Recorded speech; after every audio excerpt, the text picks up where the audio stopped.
प्रशांत महासागर दुनिया का सबसे बड़ा महासागर है। यह लगभग 165.25 मिलियन वर्ग किलोमीटर में फैला है। यह पृथ्वी के कुल जल क्षेत्र का लगभग आधा हिस्सा है। इस विशालता के कारण यह एक महत्वपूर्ण जल निकाय है। मारियाना ट्रेंच प्रशांत महासागर में स्थित है। यह पृथ्वी पर ज्ञात सबसे गहरा स्थान है। इतना गहरा है कि माउंट एवरेस्ट भी इसमें समा सकता है। यह स्थान पृथ्वी की भूगर्भीय गतिविधियों का परिणाम है।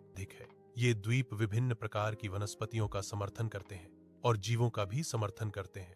यह इसे एक अद्वितीय पारिस्थितिक क्षेत्र बनाता है। प्रशांत महासागर के द्वीप जैव विविधता के हॉटस्पॉट हैं। प्रशांत महासागर सबसे अधिक तूफान वाला महासागर है। यह टाइफून जैसी शक्तिशाली प्राकृतिक घटनाएं सबसे ज्यादा होती हैं। यहाँ सुनामी जैसी शक्तिशाली प्राकृतिक घटनाएं सबसे ज्यादा होती हैं। ये घटनाएं तटीय क्षेत्रों के लिए खतरा पैदा करती हैं। प्रशांत महासागर में तूफानों की आवृत्ति और तीव्रता अधिक है, इसलिए तटीय क्षेत्रों को हमेशा सतर्क रहना चाहिए। प्रशांत नाम लैटिन शब्द पचिफिकस से आया है। पचिफिकस का अर्थ है शांत या शांति देने वाला।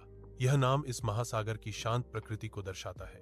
विडंबना यह है कि यह महासागर अक्सर उग्र तूफानों का केंद्र रहता है, इसलिए इसका नाम इसकी वास्तविक प्रकृति के विपरीत है।